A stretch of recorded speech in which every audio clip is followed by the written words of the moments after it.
என் மனசுல உள்ள பாரமே குறைஞ்சிருச்சு. நல்லா சிரிக்கணும் சார், மனசார சிரிக்கணும். சார் ஒரு விஷயம் சொன்னார், யாரையும் புண்படுத்தாத நகைச்சுவை அப்படின்னு தலைவர் சொன்னார். இப்போ என்எஸ் கிருஷ்ணன்னு ஒரு நடிகர் இருந்தார். அவர் ரொம்ப பிரமாதமாக நகைச்சுவை. ஒரு இடத்துல கூட யாரையும் புண்படுத்த மாட்டார். ஒரு பிச்சைக்காரன் வந்து வாசலில் நிற்பான். அவர் நடித்த படத்தில் ஒரு பிச்சைக்காரன் வந்து வாசலில் நின்று அம்மா அப்படிமா, உள்ளே மதுரம் தீய மதுரம் அவரோட மனைவி உள்ளே இருப்பாங்க. அவர் பேரை சொல்லி கூப்பிடுவார், ஏம்மா வெளியே வா, நம்ம நாட்டு மன்னர் ஒருத்தர் வந்திருக்காரும்பார். யார்? பிச்சை கேட்டுக்கிட்டுமா. எவ்வளவு பெரிய விஷயம் சொல்லியிருக்காரு பாருங்களேன். நம்ம நாட்டு மன்னரில் ஒருத்தர் வந்து நிற்கிறாருமா அப்படின்னா என்ன அர்த்தம்? எல்லாரும் இந்நாட்டு மன்னர், எல்லாரும் சமம்னு பம்மாத்து பண்ணிக்கிட்டு ஏமாற்றிக்கிட்டு பாதி பேரை பிச்சை எடுக்க விட்டுட்டு பாதி பேர் ஸ்கோடாலையும் ஸ்கார்பியோலையும் போய்கிட்டு அப்படிங்கிற கிண்டல் என்னைக்கு 10, 60, 70 வருஷத்துக்கு முன்னாடி சொன்னார். ஆனால் இன்றைக்கி இருக்கிற கவுண்டமணி, வடிவேலு, இதெல்லாம் நகைச்சுவை கிடையாது. இதெல்லாம் ஃபன்னு. இதெல்லாம் ஃபன். யார் மனசையும் கருப்பாக இருக்கிற பிள்ளைய கேலி பண்ணி கவுண்டமணி நடிக்கிறார். ஒரு படத்தில் ஞாபகம் இருக்காமா, ஒரு வடிவேலு தான் அண்ணன், அருவாளோடு இருப்பார். கவுண்டமணிக்கும் செந்திலுக்கும் பொண்ணு பாப்பா. அந்த வடிவேலுடைய தங்கச்சி கண்ணங்கரேர்னு யார் கழுத்தில் மாலை போடுறதுன்னு போட்டி, சுயம்பரம்.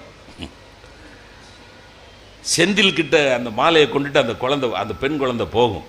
போன உடனே கவுண்டமணி ஆஹான்னு சிரிப்பார். சடக்குன்னு திரும்பி கவுண்டமணி இதில் போட்டுரும். உடனே செந்தில் கக்கன்னு சிரிப்பார். சிரித்த உடனே ஏன்டா சிரிக்கிற அப்படி, உங்களுக்கு மாலை போட்டுருச்சுல அப்படி. உடனே கவுண்டமணி கக்கன்னு சிரிப்பார். ஏன்டா சிரிக்கிற அப்படின்னு செந்தில் ஒரு பதில் சொல்லுவார். இல்லை, கவுண்டமணி ஒரு பதில் சொல்லுவார், இந்த மூஞ்சிக்கே உன்னைய பிடிக்கலையே. இது வந்து நகைச்சுவைன்னு காட்டுறான் சார். நான் ரொம்ப நொந்து போனேன் சார். அந்த சினிமா தியேட்டரில் கருப்பாக பல்லு நீட்டமாக உள்ள ஒரு பெண் குழந்தை இருந்தால் இந்த காட்சியை பார்த்துட்டு அந்த பிள்ளையுடைய மனசில் ரத்தம் அடியுமா இல்லையா சார்? இதுக்கு பேர் நகைச்சுவையா? கருப்பாக இருக்கிறது குறையா? ஊனமாக இருக்கிறது குறையா? இதையெல்லாம் நகைச்சுவையாக்குனா இதெல்லாம் ரசிக்கிறத விட்டுருங்க. நல்ல நகைச்சுவை, அடி வாங்குறது, பாயை சுருட்டிக்கிட்டே போனால் அது சுருண்டுக்கிட்டே வருது, வடிவேலு, இதெல்லாம் ஃபன்னு. இதெல்லாம் மகிழ்ச்சி கிடையாது. இது வந்து வேடிக்கை. இதை ஒரு சர்க்கஸ் கோமாளி செய்வான். புரியுதுங்களா? மகிழ்ச்சி எல்லா இடத்துல. புரியாத விஷயங்கள் தான் சார் மகிழ்ச்சியே. நான் உங்களுக்கு சொல்கிறேன், புரியாத விஷயங்கள் தான் மகிழ்ச்சியே.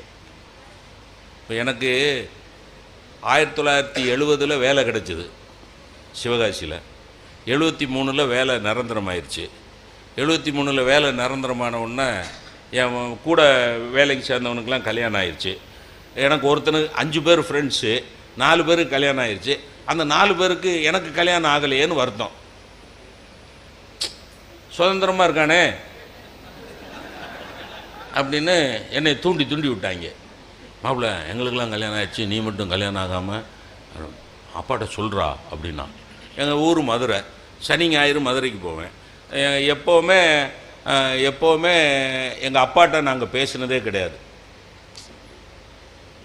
எங்கள் அப்பா எனக்கு 60 வயசு ஆகிற போது தான், 65 வயசு ஆகிற 65 வயசுக்கிட்ட தான் எங்கள் அப்பா இறந்தார். 91, 92 வயசில். அது வரைக்கும் எங்கள் அப்பா முன்னாடி நின்று நான் பேசினது கிடையாது. அவர் கூப்பிட்டா போவேன், கேட்ட கேள்விக்கு மட்டும் பதில் சொல்லிட்டு போயிடுவேன். எங்கள் அப்பாட்ட நாங்கள் இப்போ அப்பா தோளில் பயலுவோர் 2 பேரும் கை போட்டுக்கிட்டு, எப்பா உங்களுக்கு ஹன்சிகா மோத்வானியை பிடிக்குமா, இல்லைன்னா இப்போது யாரோ இந்த ஒரு கீர்த்தி சுரேஷை பிடிக்குமாங்க. அவர் உடனே அதெல்லாம் அப்பாட்ட அப்படிலாம் பேசக்கூடாதுன்னு சொல்லணும்ல. அவர் உடனே அந்த 2 பேரும் அம்மா நிற்கலான்னு பாரு, அம்மா நிற்கலைன்னா பதில் சொல்லுவாரா? ஏதாவது புரியுதா? ஏய் அப்பாட்ட இப்படிலாம் பேசக்கூடாதுன்னு சொல்லணும்ல, சொல்லல. இது இப்போ காலம் மாறி போச்சு. எங்கள் அம்மாட்ட மெதுவாக சொன்னேன். எங்கள் குடும்பத்தில் அன்னைக்கே தமிழ்நாட்டினுடைய நிலைமையை ஓரளவுக்கு எங்கள் குடும்பம் வந்து அசஸ் பண்ணுச்சு. எதுனாலும் அம்மா வழியாக தான் நடக்குங்கிறத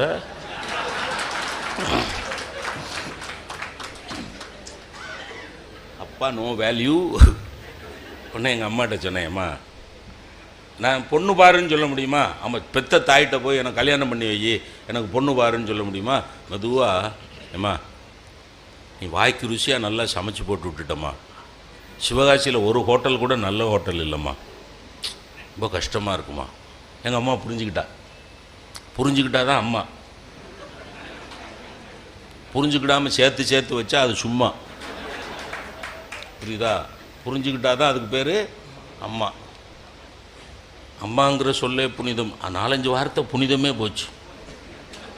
ஒரு 4-5 புனிதமான வார்த்தைகள் 4-5 இருக்குது. ஒன்று அதில் முதல்ல அம்மா, இன்னொன்று தியானம், இன்னொன்று சபதம், இன்னொன்று ஆன்மா, தோழி. இதெல்லாம் புனிதமான வார்த்தை சார். எல்லாமே இது எதாவது விளங்குதா சார்? அம்மா, எங்கள் அம்மாவை நான் உயிருக்கு உயிராக நினைச்சேன். இன்னைக்கு வரைக்கும் எங்கள் அம்மாவோட ஆன்மா என்கிட்ட பேசினதே இல்லை சார். ஆனால் பேசுது சார். ஆன்மா பேசுறதுலாம் அவனுக்கு புரியுது சார். அவனுக்கு புரியுது, எனக்கு புரிய மாட்டேங்குது சார். எங்கள் அம்மாட்ட மெதுவாக சொன்னேன், அம்மா நல்ல சாப்பாடே இல்லைம்மா சிவாஜியில் அப்படின்னு. அப்பா வந்தோன்னு சொல்கிறேன்டான்னு புரிஞ்சுக்கிட்டாவோ. என்ன இவன் சாப்பாட்டுக்கு அடி போடலை, சம்சாரத்துக்கு அடி போடுறான் அப்படிங்கிறத அவள் புரிஞ்சுக்கிட்டா. அப்பா வந்தார். கடை மூடிட்டு 12 மணிக்கு தான் வருவார். ராத்திரி 12 மணிக்கு வருவார். நான் அந்த எலெக்ஷன் முடிஞ்சு ரிசல்ட்டுக்கு காத்திருக்கிற கேண்டிடேட் மாதிரி என் ரூமில் உட்காந்துருக்கேன். எங்கள் அப்பா வந்தார். எங்கள் அப்பாவுக்கு அம்மாவுக்கு உள்ள தாம்பத்திய வாழ்க்கை எப்படி தெரியுமில்ல? எங்கள் அம்மா பேர் சண்முக வடிவு. எனக்கு தெரிய அவங்க வாழ்ந்த 45-50 வருஷ தாம்பத்திய வாழ்க்கையில் வடிவுனோ சமூக வடிவுனோ எங்கள் அப்பா எங்கள் அம்மா பேரை கூப்பிட்டதே கிடையாது. அவர் ஹாஸ்டலில் வந்த உடனே இந்த வருங்க அப்படின்னா சொம்பில் தண்ணி கொண்டாந்து கொடுக்கணும். அவர் காலை கழுவிட்டு வருவார். காலை கழுவிட்டு வந்த உடனே சாப்பாடு வைக்கணும், தண்ணி கொடுக்கணும், கை கழுவணும். வெறும் செருமல், உருமல், இருமல். நான் கூட ரொம்ப நாள் அப்பாவுக்கு பேச வராதோன்னு நினைச்சேன். அந்த கால வாழ்க்கை அப்படி. அப்பாவுக்கு ஊமையோ அப்படி இல்லை, பேசுவார், நல்லா பேசுவார். வேற ஆளுகள்லாம் வந்தால் நல்லா பேசுவார். அம்மாட்ட பேச மாட்டார். அம்மாட்ட பேச முடியாதுல்ல அப்போ இருந்த.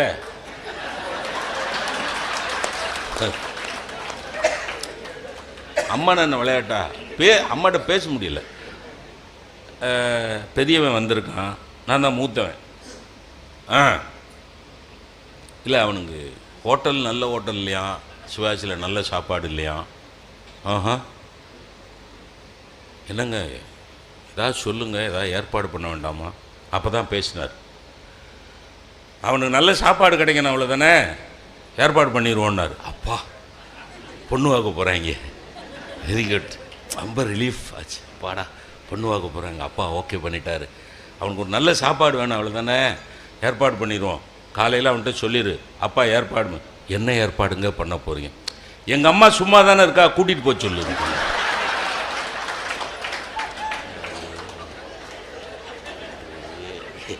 இல்லை, எங்கள் பாட்டி நல்லா சமைப்பாங்கிறது வேற விஷயம்.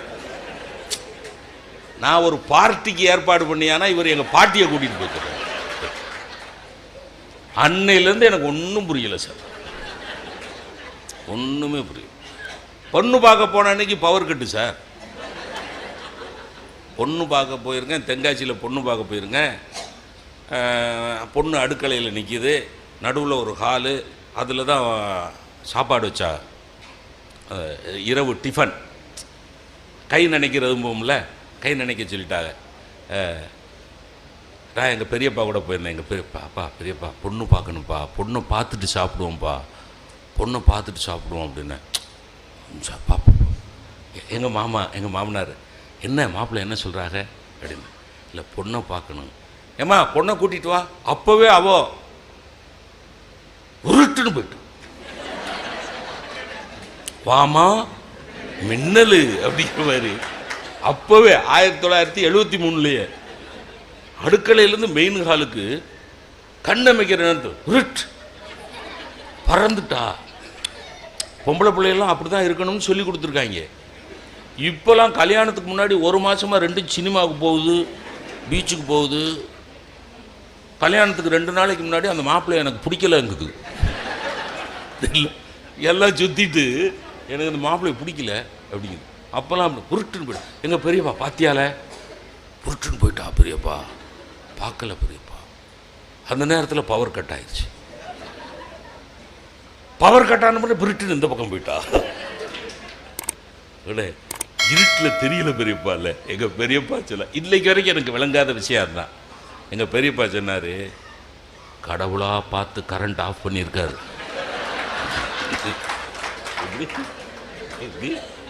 கடவுளாக பார்த்து கரண்ட் ஆஃப் பண்ணியிருக்காரு. கடவுளாக பார்த்து பிள்ளைய விருட்டுன்னு போக வச்சிருக்காரு. அவள் நிதானமாக வந்து கரண்ட் இருந்திருந்தா அவள் உன்னைய பார்த்துருப்பா. இந்த ஜென்மத்துக்கு உனக்கு கல்யாணம் ஆகாதுன்ட்டு. புரியுதா? ஏதாவது புரியுதா? அப்புறமும் கல்யாணம் ஆச்சு சார். அப்புறம் கல்யாணம் ஆச்சு. இல்லை ஒரு இங்கே நிறைய பெண்கள் இருக்கிறதுனால உங்களுக்கு ஒரு விஷயம் சொல்கிறேன். 8:25 முடிக்கணும் இல்லை, 8 முடிச்சு. சாப்பாடுலாம் நல்லா சமைச்சிங்கன்னா, நல்லா சமைச்சா இவன் எங்கே சமைக்கிறாங்க? சமைக்கிறதே இப்போ பெரிய விஷயமா இருக்குது.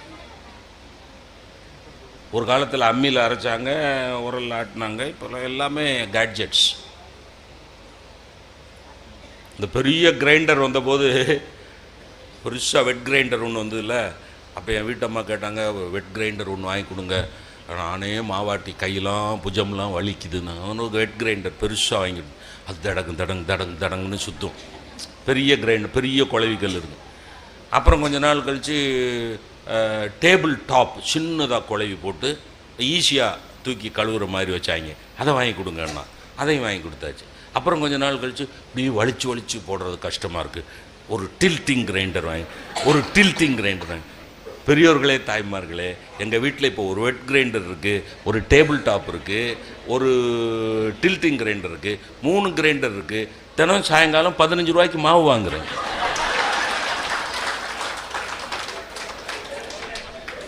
ஏதாவது புரியுதா?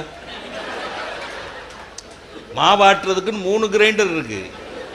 ஆனால் 15 ரூபாய்க்கு மாவு. எங்கள் 2 பேருக்கு தோசை சுடுறதுக்கு 15 ரூபாய்க்கு மாவு. அது ரொம்ப ஃப்ரீயாக கோயிலுக்கு போயிட்டு வரையில் அப்படி ஒரு 15 ரூபாய்க்கு மாவு வாங்கிட்டு வந்துடுங்க. என்ன அப்படி எதுக்கு 3 கிரைண்டர் இருக்குது? நீங்கள் மேக்கப் சொன்னேல, இந்த மிஸ்ஸு பற்றி சொல்லல, ஓவர் மேக்கப் போடாதீங்கன்னு அந்த மேடம் கூட யோசிச்சாங்க. அவங்க மேக்கப்பே போடல, ஆனால் அவங்க யோசிச்சாங்க, மேக்கப்லாம் ஓவராக போடக்கூடாதுங்க. அழகு என்பது வேறு, அலங்காரம் என்பது வேறு. ரொம்ப அலங்காரம் பண்ணிங்கன்னா அழகு கெட்டு போகும். இது மெசேஜ். ரொம்ப அலங்காரம் பண்ணிங்கன்னா அழகு கெட்டு போகும். இயல்பாக அழகாக இருங்க. அழகு இயல்பாக இருக்கணும். மேக்கப் பியூட்டி பார்லருக்கெல்லாம் தயவுசெய்து போகாதீங்க. அது கொள்ளையடிக்கிற கூட்டம். அங்கே இருக்கிற புருவத்தை எடுத்துட்டு அப்புறம் வரைகிறாங்க. எதுக்கு? இயற்கையாக இருக்க புருவத்தை வலிச்சு எடுத்துட்டு பென்சிலை வச்சுக்கிட்டு ஒரு பொம்பளை அப்படி வரையுதான். ஒரு வீட்டில் பார்த்தீங்கன்னா ஒரு பொம்பளை ஈஸி சேரில் படுக்க போட்டு அந்த வீட்டில் இருக்கிற சாப்பாட்டு ஐட்டங்கள் இருக்குல்ல, பட்டர், இந்த குக்கும்பர், கேரட்டு, இதையெல்லாம் மிக்சியில் அடித்து முகத்தில் தடவிட்டாங்க. முகத்தில் தடவி ஒரு வெள்ளரிக்காய் 2 ரவுண்டாக நறுக்கி கண்ணில் வச்சுட்டாங்க. கண்ணில் வச்சுட்டு ஒரு ஃபோன் கால் வருது. அந்த பியூட்டிஷியன், மேடம் 15 மினிட்ஸ் ஆடாமல் அசையாமல் இருங்க, நான் இன்னொரு கேஸ் அட்டன் பண்ணிட்டு வந்துடுறேன். இன்னொரு கேஸ் அட்டன் பண்ணிட்டு வந்துடுறேன்னு வெளியே போயிடுச்சு. போனது கதவை சாத்தாமல் போயிடுச்சு. கதவை சாத்தாம போனால் இது வெண்ணெய்லாம் தடவிட்டு இது படுத்து கிடக்கு. கண்ணை வேற திறக்கப்படாதுன்ட்டா. கண்ணில் வெள்ளரிக்காயை வச்சு அப்பிட்டா. ஒரு நாய்க்குட்டி உள்ளே வந்துருச்சு. நாய்க்குட்டி உள்ளே வந்து இந்த அம்மா படுத்திருக்க ஈஸி சேர் மேலே காலை வச்சு, பட்டர் இருக்கா, வெண்ணெய்லாம் இருக்கா, அது உடனே இவங்க படுத்து கிடக்கிறவங்க, மேடம் 15 மினிட்ஸ் ஆகும்னு சொன்னீங்க, அதுக்குள்ளே வந்துட்டீங்களே மேடம். நாய் நக்கிறது பியூட்டிஷியன். ஏதாவது விளங்குதா சார்? ஏதாவது புரியுதா யாருக்காவது? இந்த இந்த முடி இந்த முடி வளர்க்குறத பற்றி ஒரு பேட்டி 1.5 மணி நேரம் பார்த்தேன் சார். நான் வந்து பொது அறிவை தேடி அலையிறவன். ஒரு நடிகைகிட்ட பேட்டி காண்றாங்க. அந்த நடிகை இவ்வளோ பெரிய கூந்தல் வச்சுருக்கா. கூந்தலுக்கு ஒரு விளம்பரம் ஒன்று போடுவாங்க பார்த்துறீங்களா? கார்னியர் ஷாம்பு ஒரு விளம்பரம் ஒன்று போடுவாங்க. 10 பயலுவோ சகதியில் மாட்டிக்கிட்ட லாரியை இழுப்பானுவோ, வராது. 10 ஆம்பளை பயிலுவோ, நல்ல புஜபல பராக்கிரமம் உள்ள 10 ஆம்பளை பயிலுவோ கைத்தை கட்டி இழுப்பான், வராது. அப்போ ஒரு ரூம்லேருந்து தங்குன்னு ஒரு பொண்ணு சிரிக்கிறா பாருங்க. அவன் பொண்ணு வர்றதுக்கு சிரிக்கலை, தங்குன்னு வர்றான்னு சொல்லல, அதுக்கு சிரிக்கிறா அவன். தங்குன்னு இவ்வளோ நீளமாக முடியை போட்டுட்டு தங்குன்னு வந்து அந்த முடியை அந்த லாரியில் கட்டி அப்படின்னு இழுத்தா லாரி டபக்குன்னு வந்துருச்சு சார். இந்த 10 ஆம்பளை பயிலவளும் நாண்டுக்கு நின்று சாவ வேண்டாம். 10 ஆம்பளை பயிலவளால் முடியாதது ஒரு முடியினால் முடிஞ்சிருக்கு சார். அந்த விளம்பரத்தை பார்த்துட்டு என் ஒய்ஃபு எனக்கு கார்னியர் ஷாம்பு வேணும், எனக்கு நான் இன்னைக்கு வரைக்கும் வாங்கி கொடுக்கலையே. ஏன் வாங்கி கொடுக்கலன்னா, முதல் கார்னியர் ஷாம்பு கேட்பா, அடுத்து லாரி கேட்பா, அப்புறம் சவதி எங்கே இருக்குன்னு கேட்பா, அந்த லாரியை சவதி வரைக்கும் கொண்டு போய் சவதியில் தள்ளுங்கம்பா, அப்புறம் அவன் நடந்து வந்து இழுப்பா. என்னை ஊரில் ஒரு பேர் மதிப்பானா சார்? அது ஒரு பயங்கரமான ஒரு பேட்டி. நம்ம இதை சொல்லிட்டு நிறைவு பண்ணு. பயங்கரமான ஒரு பேட்டி. ஒரு நடிகைகிட்ட கேட்குறான், வடநாட்டு நடிகை. அந்த நடிகைக்கு தமிழும் வர மாட்டேங்குது, அது ஹிந்தி பேசுகிற பொம்பளை பிள்ளை. உடனே அவன் கேட்குறான், மேடம் உங்கள் லாங் ஹேர், அப்படி தானே பேசணும், நீளமான முடின்னு சொல்லக்கூடாது. Long hair, how to you maintain this long hair, இதை எப்படி மெயின்டைன் பண்ணுறீங்க? ஒன்று அந்த நடிகை, ஓ மை காட், அதுக்கு எதுக்கு கடவுள்?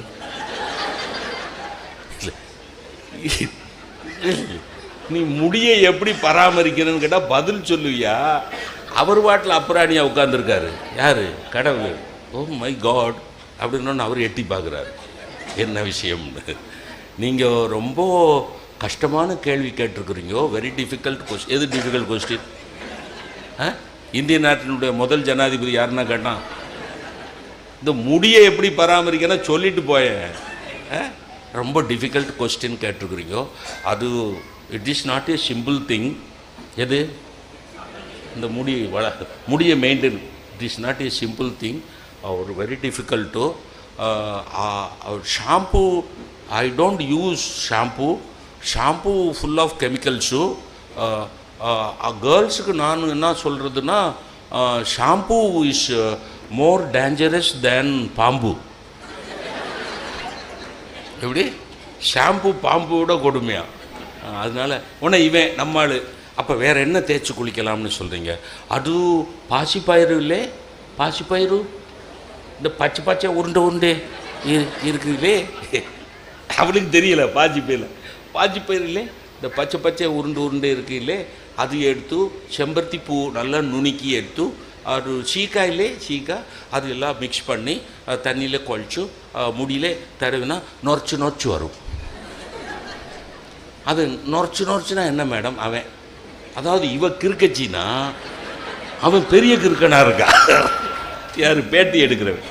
நொறைச்சுனா என்ன மேடம்? இந்த பாம்பு கடிச்சா நொறைச்சி வரும் இல்லையே, அது மாதிரி நொறைச்சி வரும். அப்புறம் டோன்ட் யூஸ் ஹாட் வாட்டரோ, சுடு தண்ணி சூடு பட்டு கொட்டி போகும், சூடு பட்டால் முடி கொட்டி போகும். Don't use hot water. குளிர்ந்த தண்ணியிலே குளிச்சுட்டு வெளியே பாத்ரூம் விட்டு வெளியே வந்துடணும். அப்புறம் பாத்ரூமில் குளிச்சுட்டு பூஜையாக பண்ணுவா? ஏதா புரியுதாம்மா? பாத்ரூம் விட்டு, இதெல்லாம் இன்டர்வியூ, பாத்ரூம் விட்டு வெளியே வந்து முடி காய வைக்கிறதுக்கு ஹீட்டர் யூஸ் பண்ணக்கூடாது. ஹீட்ரு ஹாட்டு முடி கொட்டி போகும். அப்புறம் எப்படி முடியை காய வைக்கிறது மேடம்? யார்? அவன். அது மாமனார் மாமியார் இருப்பாங்களே, அவங்ககிட்ட ஓலை விசிறி கொடுத்து விசிறி விசிறி விசிறி ரெண்டு சாவுறதுக்கு. முடி நல்லா காஞ்சு பிறகோ பாருங்க, நல்லா கவனிங்க. முடி நல்லா காஞ்சு பிறகு பாம்பிராணி உள்ளே விட்டுறணும். பதறிட்டான். பாம்பிராணி உதவி என்ன madam? Oh I am sorry, பாம்பிராணி இல்லை சாம்பிராணி உள்ள. அப்புறம் எல்லாம் ஓகே, இன்டர்வியூ முடிச்சிடலாமா மேடம்? இன்டர்வியூ நோ இருங்கோ, ரொம்ப முக்கியமான பாயிண்ட் ஒன்று சொல்லணும். இதெல்லாம் செய்கிறது பெரிய விஷயம் இல்லை. ராத்திரி படுக்கிறதுக்கு முன்னாடி கலட்டி ஹேங்கரில் மாட்டிடும். இதுக்கு பாசிப்பயிறு, இதுக்கு ஹீட்டர் யூஸ் பண்ணாத. இல்லை, என்ன சொல்ல வர்றேன்னா, எது நமக்கு தேவை, எது நமக்கு தேவையில்லை, எது நமக்கு நல்லது, எது நமக்கு நல்லதில்லை என்று யோசிக்கிற மூளையை மழுங்கடிக்கக்கூடிய சக்திகள். செய்தி தான். எது நமக்கு நல்லது, எது நம் குடும்பத்துக்கு நல்லது, எது நம் உடம்புக்கு நல்லது என்று யோசிக்க விடாமல் தடுக்கிற தீய சக்திகள் பல்கி பெருகி கொண்டு இருக்கின்றன. அதில் ஒன்று தான் இது. இதிலிருந்து மீண்டால் ஒழிய நம்மால் மகிழ்ச்சியாக இருக்க முடியாது.